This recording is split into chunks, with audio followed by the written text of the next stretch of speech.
Good morning po mga kasamol. Yan, welcome po dito sa kusina ni Samul. Tayo magluluto ng sinigang sa sampalok na tilapia. Ayan, shoutout po sa kumakain po nito. God bless. At ito po, panoorin nyo kung paano ako magluto. Bawang sibuyas at luya. Yan, shoutout po sa inyo lahat dyan. Yan. Pagkatapos po niyan, ito po yung mga tilapia.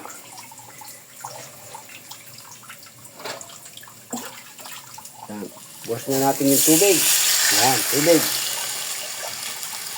Hintayin lang po natin kumulo yan. Diyos mio, marimar.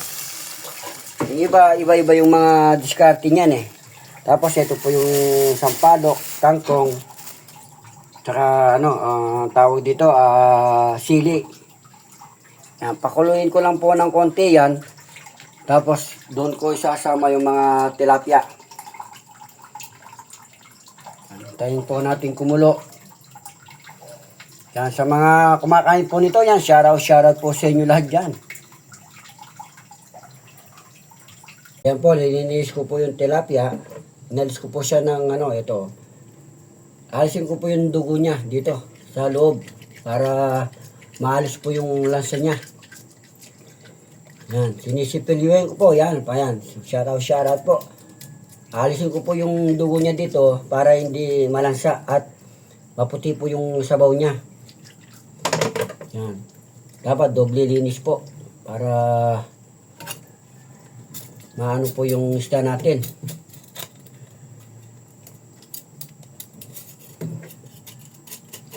Maputi yung sabaw, hindi po siya maitim.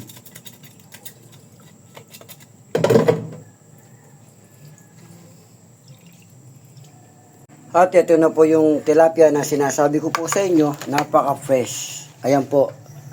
Yan. Kumukulo na po yan yung natin, yung nilagyan natin tubig. So, ilalagay na po natin ito. Itong tilapia. Yan. Fresh na fresh. Yan po. Yan, Diyos mio marimar. Yan, tapos tatakpan po natin. Yan, Diyos mio marimar.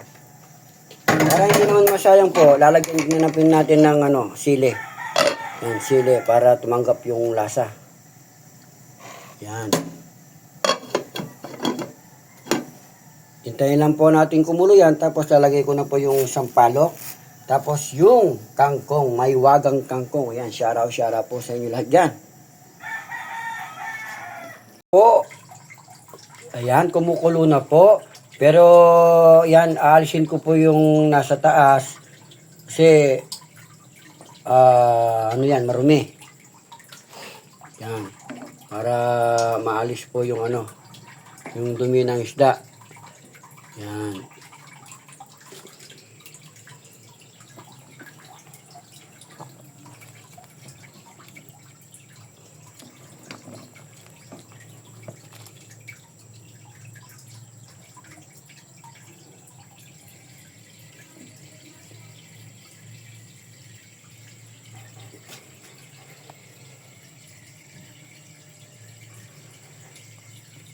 Yan, kumukulo na po yan, tapos ilalagay ko po itong sampalok. Yan. Kasi madali lang po kasing maluto yung tilapia. Yan po yung sampalok. Yan. Tapos ahawin ko po yan para madurog. Yan. Konting kulo lang po yan. Yan, tatakpan na naman ulit. Yan, shoutout po sa inyo lahat dyan. Ayan. Aalisin ko na po itong sampalok para magtiga po. Yan. Hindi kaya na sandok. Yan. Tiga-tiga.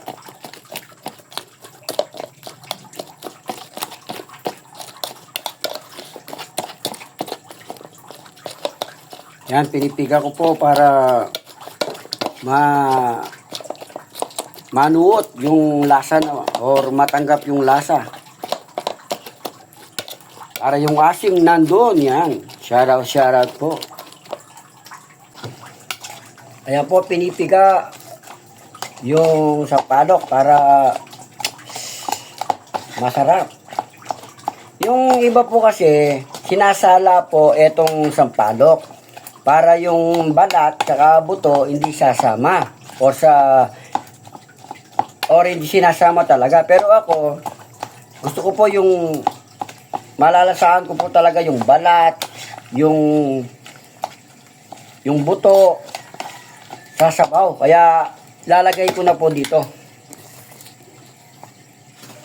Yan, lalagay ko na po dito. Yan, oh.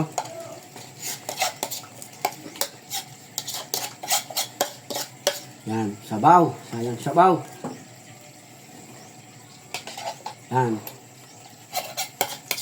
Yan. Tapos po, andito na yung yung sampalok kasi malambot na po yung tilapia. Lalagyan po natin ng yan, pampalasa. Pampalasa, yan, pampalasa. Tapos lagyan po natin ng konting patis. Yan. Tapos papakuluin po ng konti lang. Actually, kumukulo na po ito eh. Kumukulo na po yan. Pero ilalagay ko na po yung yung kangkong. Para pag kulo, yan, pwede na. Yan. May timpla na po yan. So, ready na. Isang kulo na lang. Luto na po ang sinigang sa sampalok na tilapia. Yan. Shoutout po pala sa inyo. Yan. Kasi ayoko po talagang makalat itong aking kalan or ang aking siling. Ayoko yung gusto ko habang nagluluto, naglilinis. Yan. Ingat po kayo lagi. God bless po. And I love you all po. Samul. Ayan po, kumukulo na ang ating sinigang. Sinigang sa sampalok. Yan, na tilapia. Yan, shoutout po sa inyo lahat yan. Yan. Yan nga, inuulit ko nga po. Maraming salamat po sa inyo lahat yan. God bless and I love you all po. Samul. Yan po yung pinakamagandang parts dyan. Parte. Yan. Meron po tayong sausaw na bagong na galing ng Batangas. Ay, Pangasinan pala. Pangasinan yan. Shoutout po kay JB. Ayan. Sana all. Yan. Lalagyan po natin ng sabaw. Tapos yung tilapia juice Mio Marimar. Yan. Sasawsaw po natin sa bagoong ng Pangasinan. Yan, shoutout po mga Pangasinan dyan. Yan, samul. Tapos,